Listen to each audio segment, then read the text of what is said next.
हो गया, अभी तो काम कर रहा है। फैशुला हिपैटिका, इसकी फिजियोलॉजी की बात भी आपसे ऑलमोस्ट ओवर हो गई थी। अब फैशुला हिपैटिका का लास्ट सिस्टम है वो है reproductive system, development and life history. तो इसका रिप्रोडक्टिव सिस्टम पहले आप देखें। जैसा बताया था कि इसमें मोनोशियस कंडीशन पाई जाती है, यानी दोनों मेल और फीमेल ऑर्गन्स एक साथ मिलते हैं। अब इसमें पहला अगर इसका मेल सिस्टम देखा जाए तो इस मेल सिस्टम में इसमें एक जोड़े ट्रंकेटेड और ब्रांच्ड, ये ट्रंकेटेड या ब्रांच्ड टेस्टिस है, एक नीचे और एक ऊपर। ये अरेंजमेंट एक विशेष नाम से जाना जाता है, वन अबव अदर। ऐसे अरेंजमेंट के लिए इसको टेंडेम अरेंजमेंट कहा जाता है, टेंडेम। तो इसमें टेस्टिस एक जोड़ा ट्रंकेटेड ब्रांच्ड टेस्टिस है वो मिलता है, ये टेस्टिस है एक जोड़ा। अब इस टेस्टिस से जो डक्ट निकलती है वो वास डिफरेंस है या स्पर्म डक्ट है, दोनों टेस्टिस से ओरिजिनेट होगी एंड देन दे यूनाइट्स, और ओरिजिनेट होने के बाद ये एक सैक, जिसमें ऐसा ब्रांच्ड सैक लाइक स्ट्रक्चर ये डेवलप होता है। ये इस तरीके की एक संरचना इसमें विकसित होती है और इस स्ट्रक्चर को सेमिनल वेसाइकिल कहा जाता है। सेमिनल वेसाइकिल का एक नाम और लिखा मिलेगा, इसे वेसिकुला सेमिनैलिस का भी नाम देते हैं। फिर इस सेमिनल वेसाइकिल के एक किनारे से एक थिन कॉन्स्ट्रिक्टेड, यानी एक पतली सी और कुंडलित संकुचित नलिका ये ओरिजिनेट होती है और फिर ये प्रवेश कर जाती है मेल के कपुलेटरी ऑर्गन में, जिसे सीरस और पेनिस का नाम दिया जाता है। यानी अब ये यहाँ से ये अब फाइनली ये इसका कपुलेटरी ऑर्गन है, इसमें ये इंटरनली कंटिन्यू कर गई एंड दिस कपुलेटरी ऑर्गन ये फाइनली एक कप लाइक स्ट्रक्चर पे मेल एपर्चर से खुल जाता है।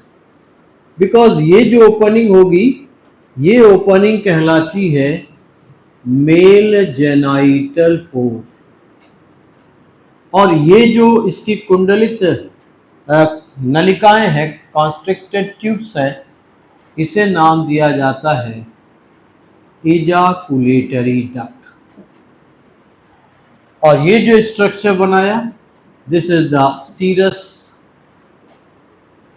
और पेनिस जो कि कपुलेटरी ऑर्गन है। अब जिस कप लाइक स्ट्रक्चर में ओपनिंग है उस कप लाइक स्ट्रक्चर को जेनाइटल एट्रियम का नाम दिया जाता है। अब ये जेनाइटल एट्रियम याद रखिएगा, बाहर गोनोपोर है। मार्फोलॉजी याद है, मार्फोलॉजी बताई थी, एक एपर्चर आपको दिखाया था गोनोपोर का, तो भीतर ये जेनाइटल एट्रियम है, बाहर ये गोनोपोर है, ये ध्यान रखें, ये ओपनिंग है, ठीक है ना। अब इस सीरस के ऊपर, यानी अभी जो सीरस है इस एट्रियम के ऊपर भी इस तरीके की एक कवरिंग पाई जाती है and this covering is called as serous sheath. Sheath का मतलब होता है covering, it is the serous sheath. अब इस सीरस सीथ में इजाकुलेटरी डक्ट में कुछ सेमिनल वेसाइकिल तक एक इस तरह की ग्रंथि ये स्कैटर्ड दिखती है। ये मेल की ग्लैंड है जो कि हायर एनिमल में भी मिलती है, इसे प्रोस्ट्रेट ग्लैंड कहा जाता है। ये प्रोस्टेट ग्लैंड यूनिसेलुलर है, स्कैटर्ड सेल्स दिख रही हैं। इनका जो सिक्रीशन है, इट नरिशेस द स्पर्म, इससे जो स्पर्म्स हैं उनका पोषण होता है। तो a male gland is present called prostate gland, उस ग्रंथि को हम प्रोस्टेट ग्लैंड के नाम से जानते हैं। ये इसका मेल रिप्रोडक्टिव सिस्टम।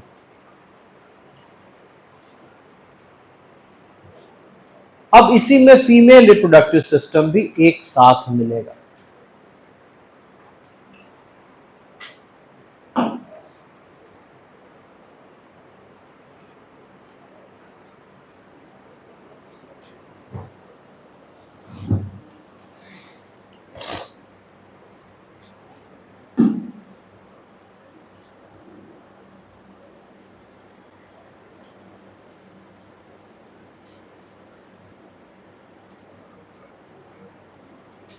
अब इस टेस्टिस के अंदर जर्म सेल्स होंगी और वो जर्म सेल्स स्पर्मेटोजेनेसिस की क्रिया से स्पर्म्स का फॉर्मेशन करेंगी।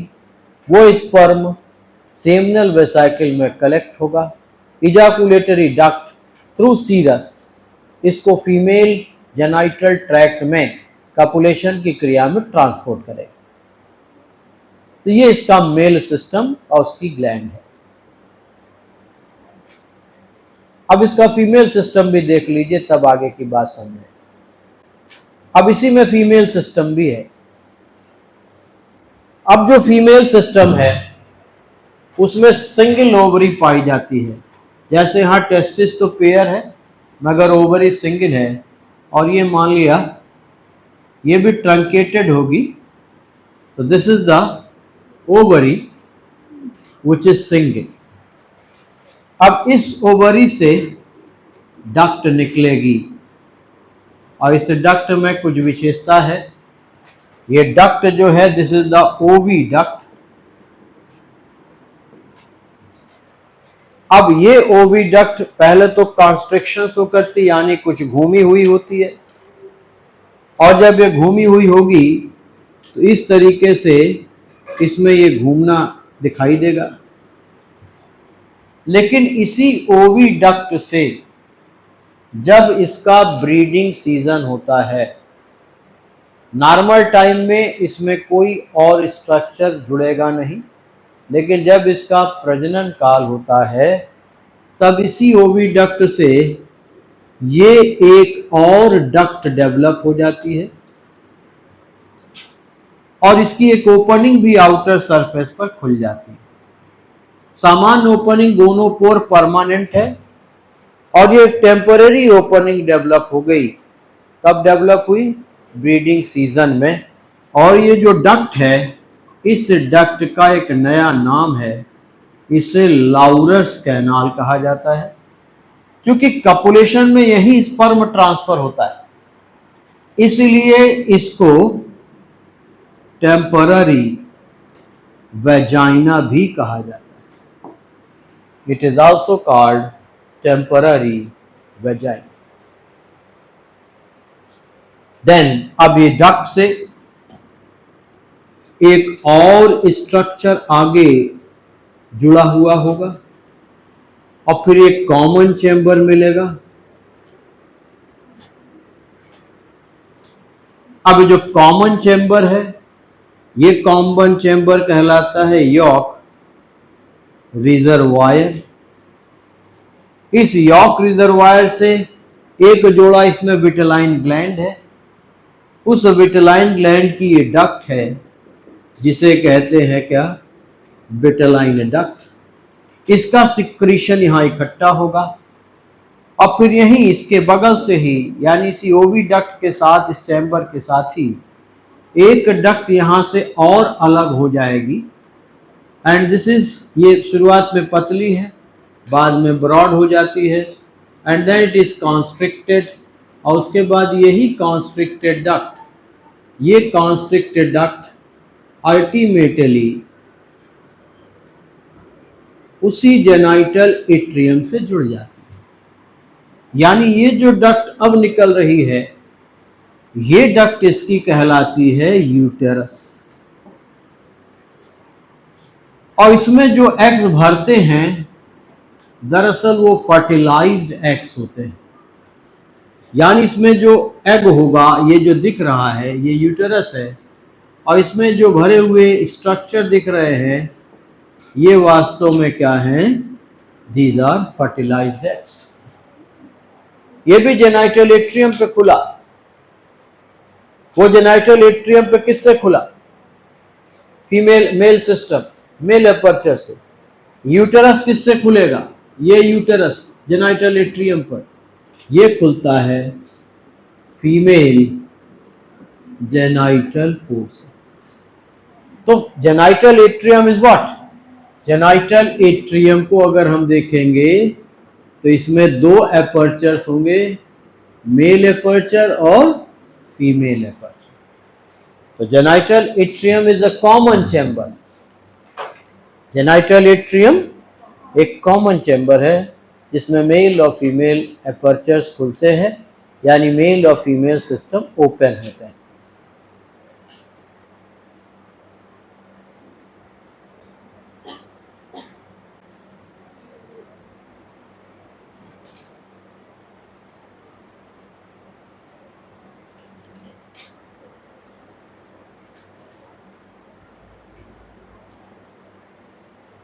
ये इसका कंप्लीट सिस्टम है, male and female reproductive systems ये इसमें पाए जाते हैं।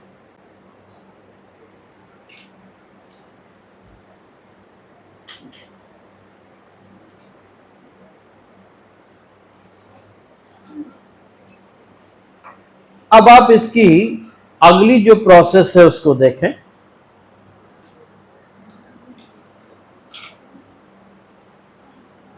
नेक्स्ट प्रोसेस होती है कपुलेशन एंड फर्टिलाइजेशन। इनमें कपुलेशन और फर्टिलाइजेशन की जो क्रिया है, पहली बात फर्टिलाइजेशन सामान्य रूप से क्रॉस होता है। अगर क्रॉस फर्टिलाइजेशन की बात करोगे तो इसका मतलब ये दो फैशोला के बीच में होगा। सेल्फ फर्टिलाइजेशन का मतलब होगा एक ही फैशोला के स्पर्म और ओवा फर्टिलाइज हो जाए। तो सामान्य रूप से क्रॉस तब होता है जब होस्ट के अंदर दो फैशोला कपुलेशन में जाते हैं, मेल का सीरस फीमेल की लाउरस कैनाल में एंटर करता है और वहां पे स्पर्म रिलीज करता है। यानी जो यूजुअल ट्रांसपोर्ट है वो नए एपर्चर्स के थ्रू होता है और वो लाउरस कैनाल के थ्रू होता है। फिर वहां स्पर्म रिलीज होंगे और यूजुअली इसका ओविडक्ट में, समटाइम्स यॉक रिजर्वायर में भी फर्टिलाइजेशन की क्रिया होती है, जो कि कैसा फर्टिलाइजेशन है? Internal fertilisation. तो ये सामान्य फर्टिलाइजेशन यूजुअली इस जगह पर कहीं होगा। फिर यहां पर अंडे आएंगे, उसके बाहर ये जो यॉक का सिक्रीशन है एक हार्ड शेल बना देगा और फिर हार्ड शेल बनने के बाद वो एग्स कहां ट्रांसपोर्ट होंगे? They will be transported to uterus. Uterus में भरे रहेंगे। उसके बाद इनकी एग लेइंग होगी, यानी उसी बाइल डक्ट में जहां ये रह रहा है वहीं ये अंडे रिलीज किए जाएंगे। और अंडे कहां से रिलीज किए जाएंगे? उसी गोनोपोर से जो आपने ओपनिंग देखी थी। इसका मतलब through gonopore fertilised eggs comes out. उससे फर्टिलाइज्ड एग्स की लेइंग होती, लेकिन कपुलेशन के लिए नया एपर्चर बनता है। ब्रीडिंग सीजन में किसका होता है? लाउरस कैनाल। इनमें कभी कभी रेयर एक्सीडेंटल सेल्फ फर्टिलाइजेशन लिखा जाता है। सेल्फ फर्टिलाइजेशन में अगर स्पर्म यहां से निकला और यही फीमेल एपर्चर के भीतर, यानी इस लाउरर कैनाल के अंदर प्रवेश कर गया, यानी स्पर्म्स यहां से रिलीज हो गए बाहरी सतह पर और ये एपर्चर बना हुआ है। अब वो इसी फैशुला के इस एपर्चर के भीतर एक्सीडेंटली प्रवेश कर गए। अगर यहां प्रवेश कर गए तब फर्टिलाइजेशन क्या कहलाएगा? सेल्फ कहलाएगा, जो कि रेयर फर्टिलाइजेशन होता है। But it is mostly what? Cross fertilisation. ठीक है, सामान्य रूप से कैसा होता है? क्रॉस फर्टिलाइजेशन होता है। ये इनका रिप्रोडक्टिव सिस्टम का अरेंजमेंट है। ठीक है, कोट कर लीजिए।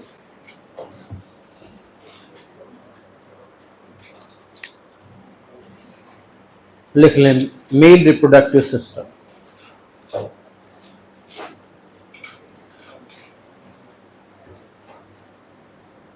Male reproductive system.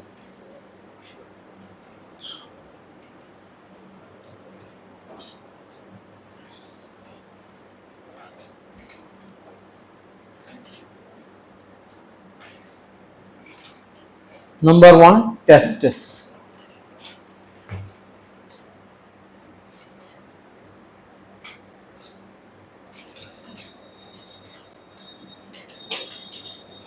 Testis, paired, branched or truncated, branched, truncated, truncated, ये भी एक टर्म है, ट्रंकेटेड, ब्रांच्ड और ट्रंकेटेड, truncated, ट्रंकेटेड, बटा हुआ, कटा हुआ।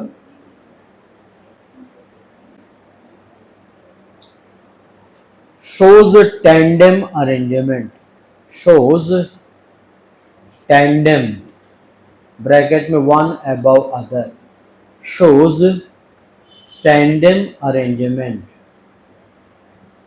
one above other.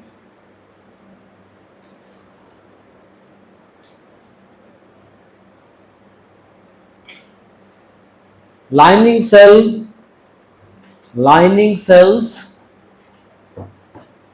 called germ cells, lining cells called germ cells undergoes spermatogenesis, lining cells called germ cells undergoes spermatogenesis,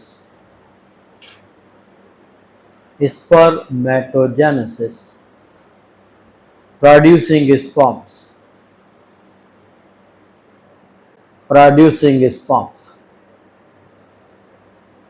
next लिख लीजिए vast difference,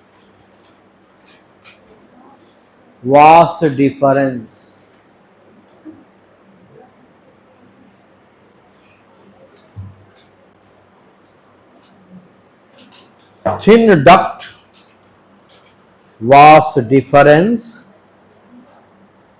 thin duct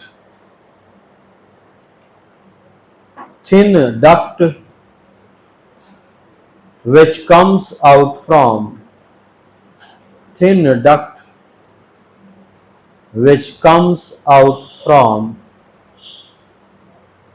each testis,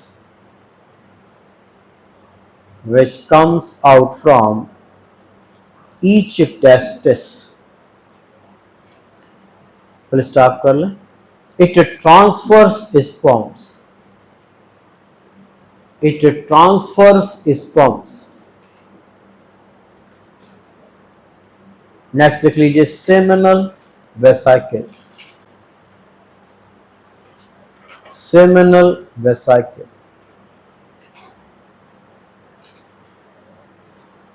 it is branched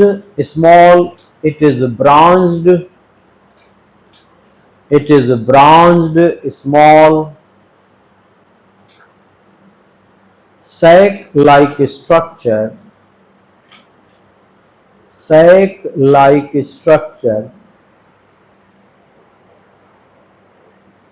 storing sperms,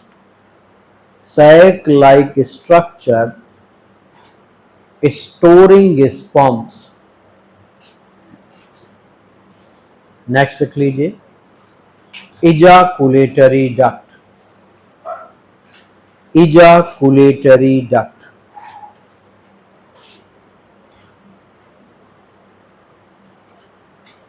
thin constricted,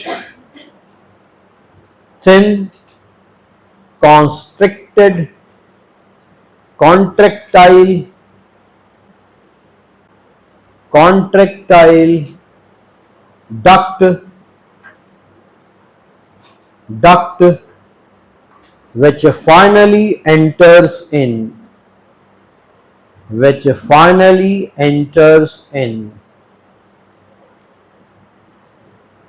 serous or penis, serous or penis, which finally enters in serous or penis.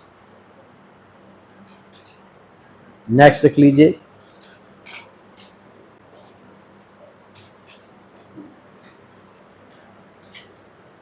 Serous और penis, serous और penis,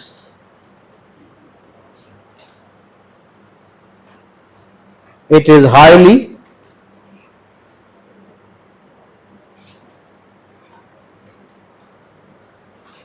muscular copulatory organ, it is highly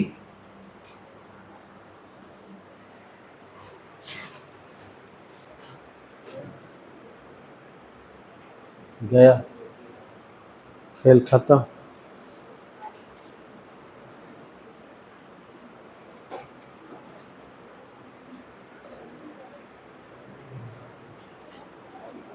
It is highly muscular copulatory organ which transfers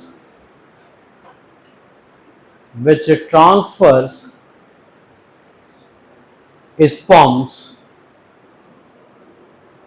which transfers sperms in female tract, in female tract during copulation, during copulation.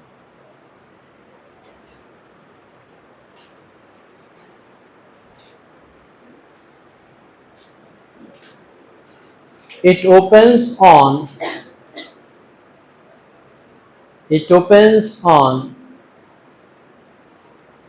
genital atrium, which opens on genital atrium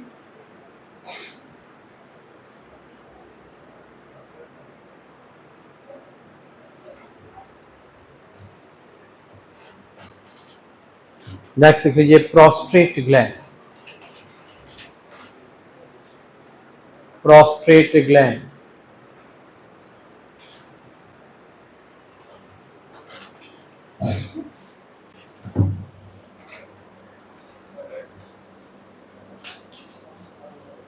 it is a unicellular gland, it is a unicellular gland around, it is a unicellular gland around seminal vesicle, ejaculatory duct, seminal vesicle, ejaculatory duct, and serous, and serous. Its secretion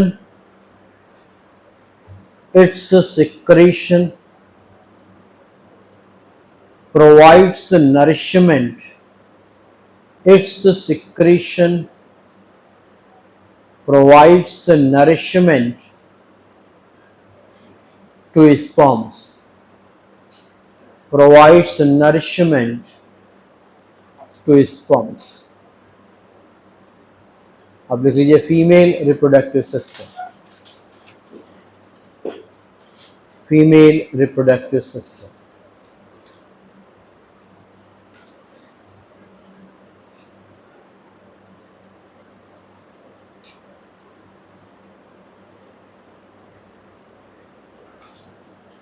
number 1 ovary, ovary single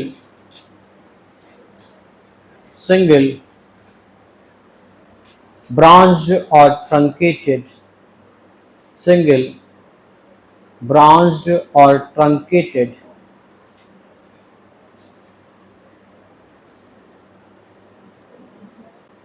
Germ cells undergoes. Germ cells undergoes.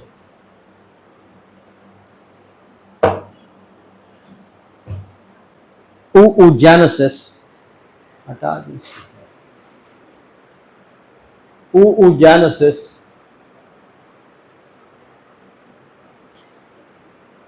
Producing ova. Oogenesis. Producing ova.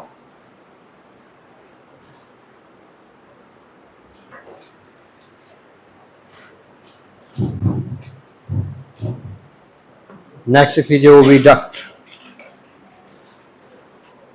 Oviduct comes out from ovary.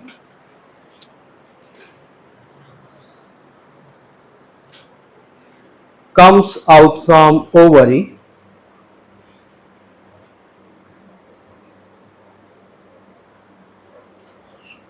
Transfers ova. Transfers ova. Full stop कर लीजिए.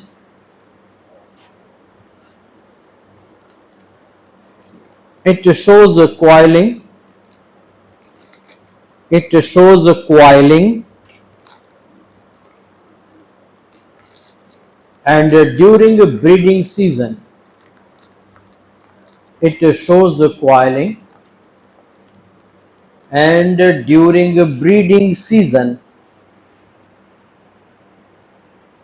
develops a small tube. Develops a small tube called Laurer's canal. Called Laurer's canal or temporary vagina. Laurer's canal or temporary vagina opening on outer surface. Opening on outer surface through a separate pore. Through a separate pore. Pore, pore, छिद्र, P-O-R-E, pore. Oviduct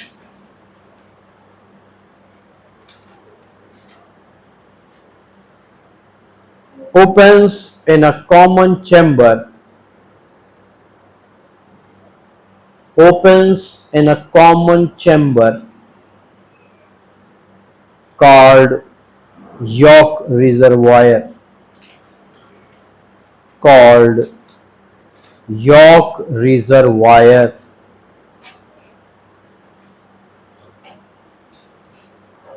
next लिख लीजिए uterus.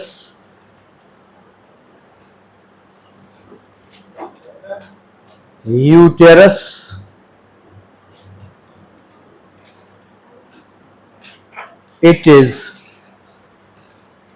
it is broad,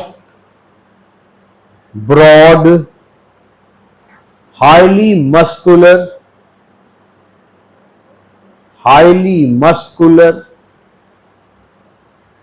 constricted duct,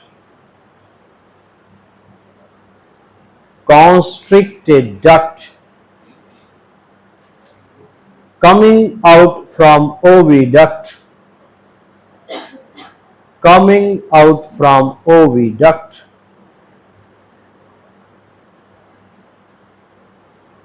And finally opens.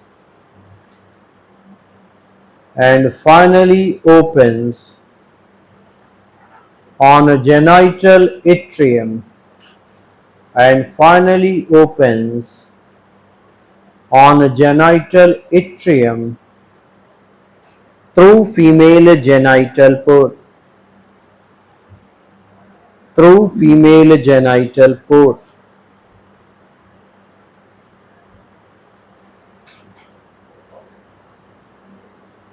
अब लिख लीजिए, हाँ आगे लिख लें। इससे पहले it stores large number of fertilized eggs. It stores large number of fertilized eggs. Next लिख लीजिए York reservoir. York reservoir common chamber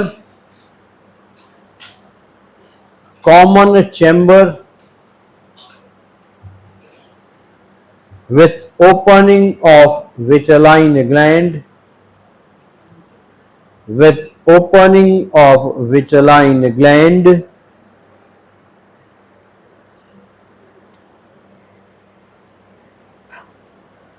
oviduct and uterus. Oviduct and uterus. It forms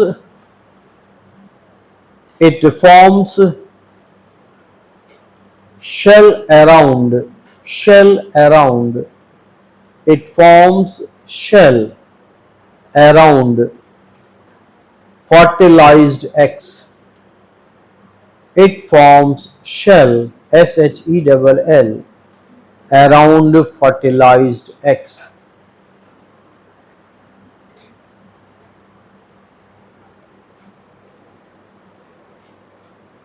लिख लीजिए genital atrium.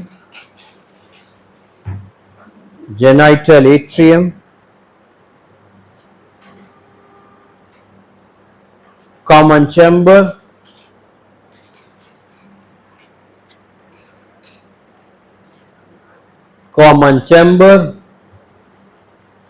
with openings of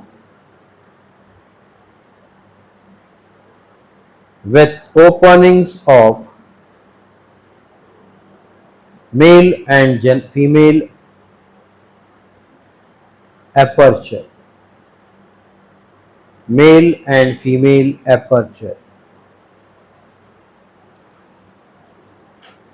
Externally,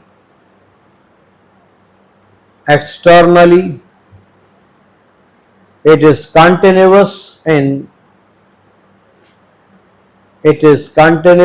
in common gonopore,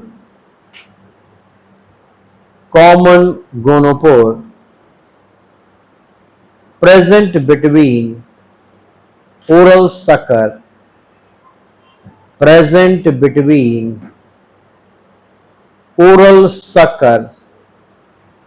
and acetabulum. Present between oral sucker and acetabulum. अब लिख लीजिए copulation and fertilization.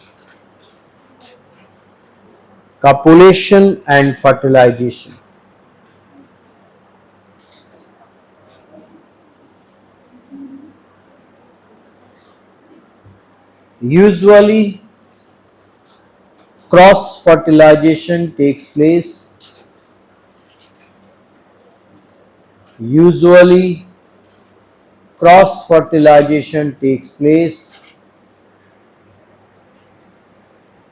in which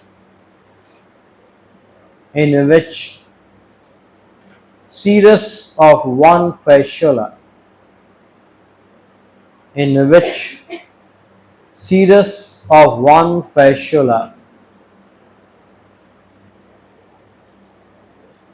enters in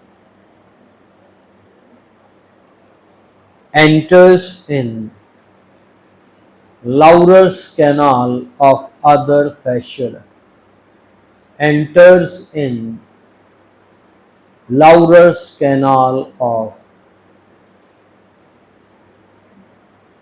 other fasciola. Transferring sperms,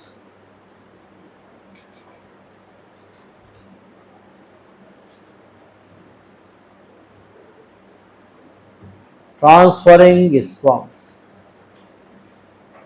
next para लिख लीजिए।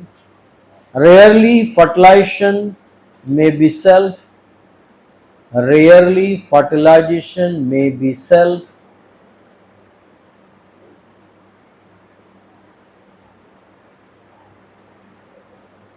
when sperm of same fascia, when sperm of same fascia enters in Lowry canal, sperm of same fascia enters in Lowry canal of same fascia, Lowry canal of same fascia, fertilizing eggs, fertilizing eggs।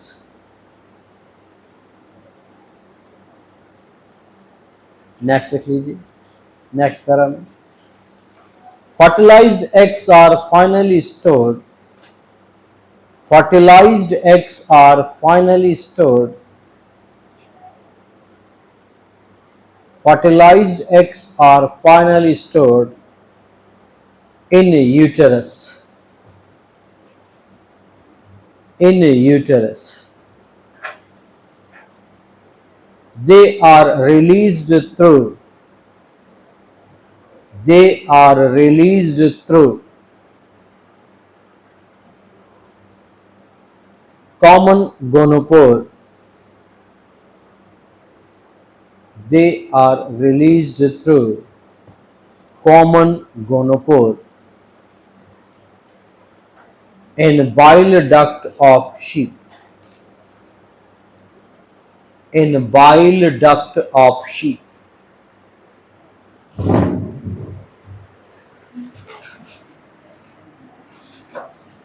अब इसमें देखें, इसके बाद इसका आता है development and life history.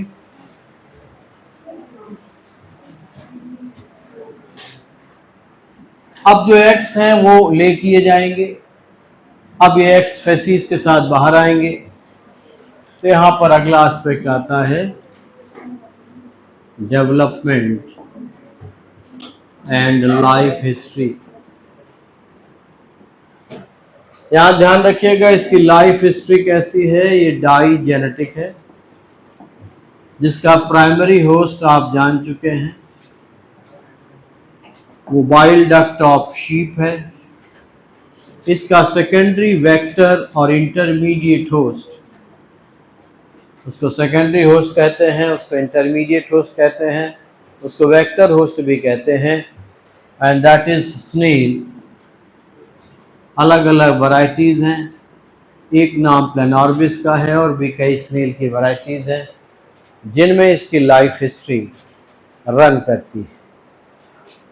अब इसके डेवलपमेंट की खास बात यह है कि इसका डेवलपमेंट कुछ बड़ी विशेष घटनाएं शो करता है।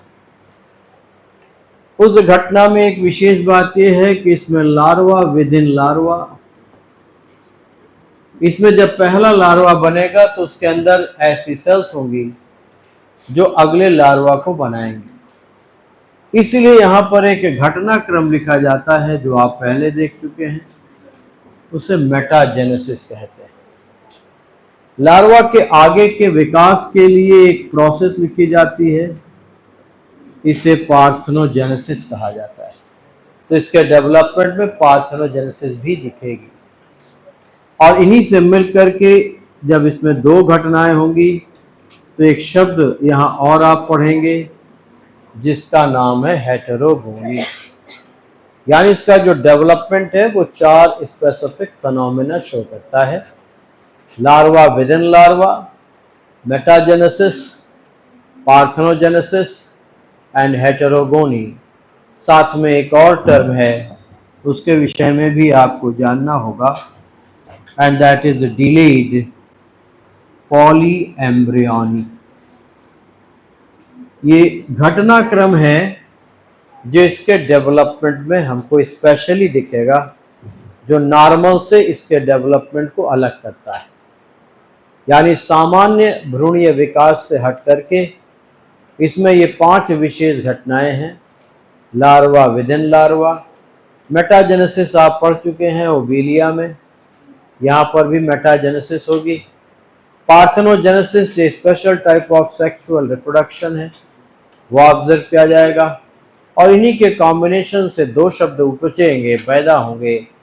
एक हेट्रोगोनी कहलाएगा और दूसरा डिलेड पॉलीएम्ब्रियोनी कहलाएगा। ठीक है, अब इसकी जो अर्ली डेवलपमेंटल स्टेज है, उस अर्ली डेवलपमेंटल स्टेज को देख लें।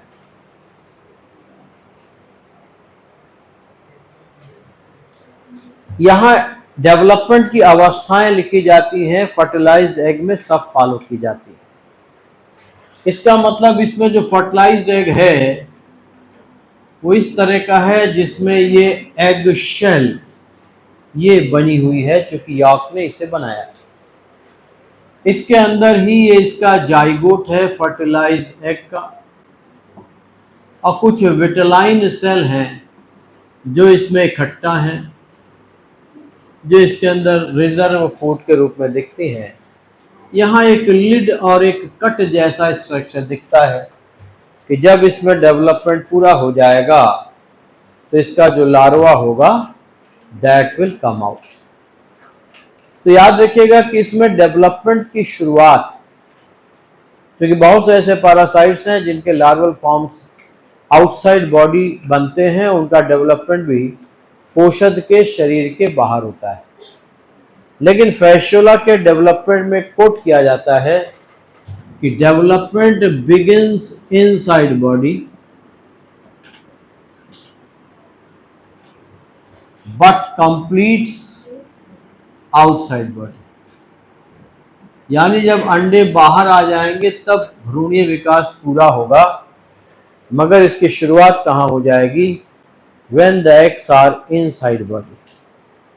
और अगर इनके भ्रूणीय विकास की शुरुआत होगी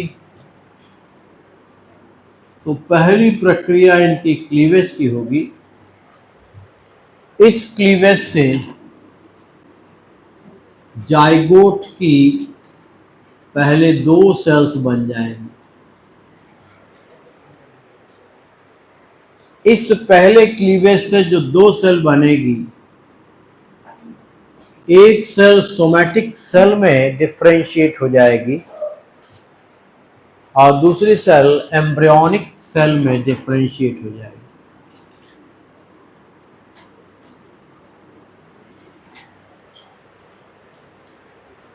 आगे चलकर के यही somatic cell body wall of larva, इसका जो पहला लार्वा बनेगा जिसका नाम मेरासीडियम लार्वा है, उसकी बाहरी दीवार को बनाएगी। एक सेल क्या करेगी? लार्वा की बाहरी दीवार को बनाएगी। लेकिन ये वाली जो सेल है, it will divide into cell. अब ये 2 सेल में बट जाएगी। एक सेल जो होगी वो इनर ऑर्गन ऑफ लार्वा के बनाने में भाग लेगी, और दूसरी एम्ब्रियोनिक सेल ये उस लार्वा के अंदर जर्म बॉल्स के रूप में डिफरेंशिएट हो जाएगी। यानी एक सेल लार्वा की बाहरी बॉडी वॉल बना रही जिसका नाम सोमैटिक सेल है, और दूसरी एम्ब्रियोनिक सेल 2 सेल में बटी। एक सेल ने लार्वा की भीतरी संरचनाएं बनाई और दूसरी सेल उसी लार्वा के अंदर एक अलग सेल में विभेदित हो गई जिसका नाम है जर्म बॉल्स। ये इसका फ्यूचर का एस्पेक्ट है। आगे चल करके ये आउटसाइड बॉडी, शरीर के बाहर, ये इस तरह से इसका लार्वा बनेगा। यानी शीप के जो एग्स हैं वो बाहर आएंगे और मल के साथ आएंगे, they comes out with faces. और जब ये फेसिस के साथ बाहर आते हैं तब इनका डेवलपमेंट अंदर शुरू हो चुका होता है, यानी क्लीवेज शुरू हो चुका है। अब क्लीवेज के बाद की जो अवस्थाएं हैं वो सब इसमें फॉलो की जाती हैं, लेकिन ये उसका एग्जैक्ट डिटेल यानी इनका पूरा का पूरा विवरण नहीं उपलब्ध होता। ये माना जाता है कि इसमें भी मारूला, ब्लास्टुला, क्लीवेज के बाद गैस्ट्रुला, जर्म लेयर, ये अवस्थाएं फॉलो की जाती हैं, मगर उसका एग्जैक्ट पैटर्न या डिस्क्रिप्शन अवेलेबल नहीं है। तो डेवलपमेंट अंदर शुरू हुआ, अंडे किस स्टेज पे बाहर आए ये भी क्लियर नहीं, कि ब्लास्टुला पे आए हैं कि गैस्ट्रुला पे आए हैं या किसी और स्टेज। इसे लिखा जाता है begins inside body but completes when they comes out, मगर पूरा तब होता है जब बाहर आते हैं। तो अब इसी अंडे में ये जो 2 सेल बनी, एक से अब पूरे 3 सेल, यानी अगर हम इसको इस एग के अंदर दिखाएंगे तो ये 3 सेल में एक सोमैटिक हो जाएंगे और 2 एम्ब्रियोनिक सेल हो जाएंगे। अब इस सेल में आगे जब स्टेजेस होंगी तो क्या लिखा मिलता है, ये मारूला स्टेज फॉलो करेगा, ये ब्लास्टुला स्टेज फॉलो करेगा, ये गैस्ट्रुला में जाएगा, ये जर्म लेयर में जाएगा, और इसी एग के अंदर अल्टीमेटली इसमें पहला लार्वा डेवलप हो जाएगा, and that larva is ciliated, और वो लार्वा कुछ इस तरह का सीलिएटेड लार्वा दिखता है। इस लार्वा को कहा जाता है क्या, miracidium larva. This larva is called as what, miracidium. ये लार्वा कहाँ बना, आउटसाइड बॉडी बना, ठीक है।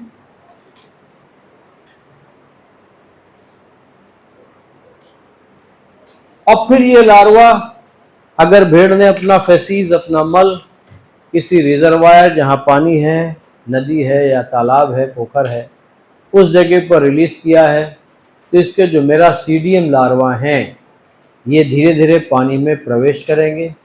सीलिया इसीलिए है ही है, उससे स्विम करेंगे, और स्विम करने के बाद अल्टीमेटली पानी में इनको क्या मिल जाएगा, सेकेंडरी होस्ट मिल जाएगा, जो कौन है, स्नेल है।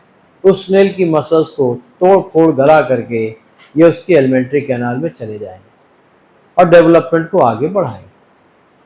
तो मेरासीडियम लार्वा का अपना स्ट्रक्चर है, पेनिट्रेशन कैसे करता है उसके लिए उसमें आंतरिक संरचनाएं हैं, और फिर उस लार्वा से आगे स्पोरोसिस लार्वा बनता है, फिर स्पोरोसिस के अंदर रीडिया लार्वा बनता है, रीडिया के अंदर सर्केरिया लार्वा बनता है, फिर सर्केरिया से मेटा सर्केरिया लार्वा बनता है।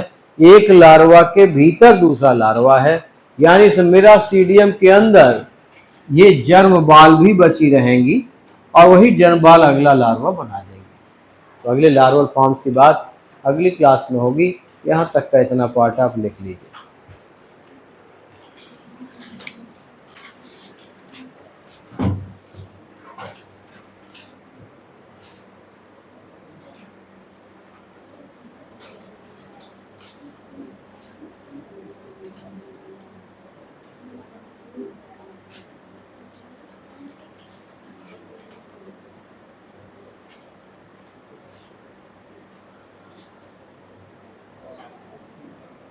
लिख लीजिए, development, it begins inside body, it begins, development में लिख लीजिए, it begins inside body, it begins inside body but completes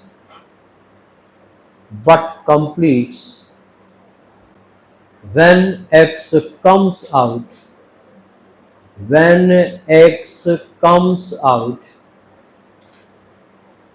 with host facies, when X comes out with host facies, mal, Faeces,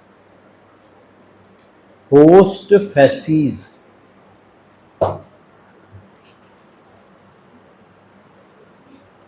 It follows cleavage, marula, blastula. It follows cleavage, marula, blastula, gastrula, and germ layer stages.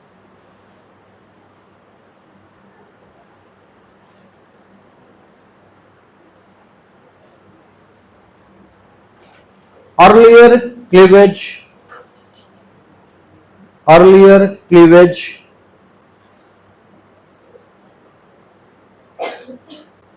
is described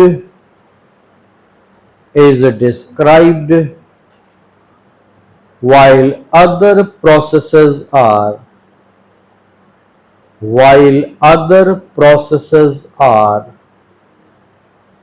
not well studied. While other processes are not well studied. Next para लिख लीजिए. zygote inside shelled egg. Zygote inside shelled egg.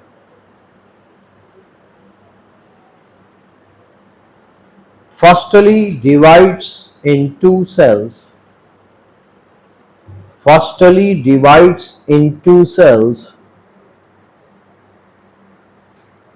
Somatic and embryonic cell.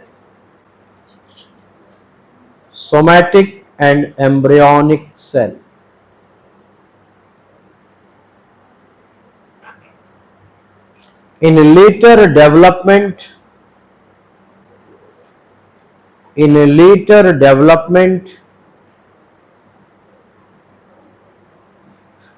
somatic cell forms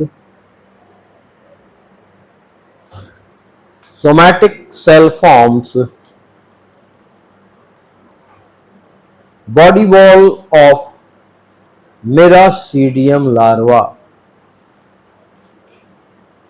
Body wall of Miracidium larva.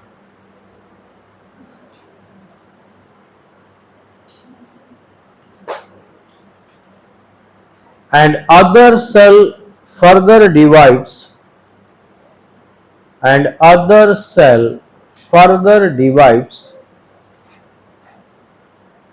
into cells. Other cell further divides into cell, one forming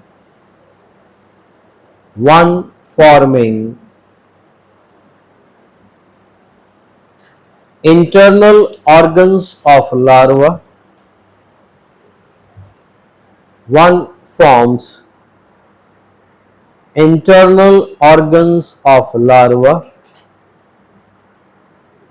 and other cell differentiates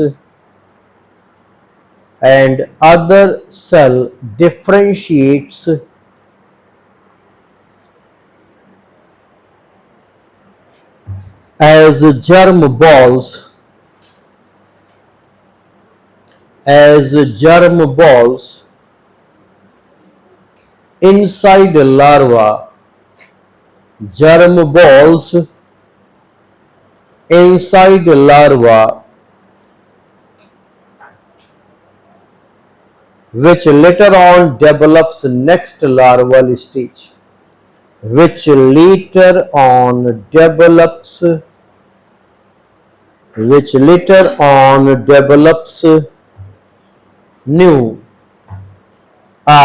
larval stage. Develops next larval stage.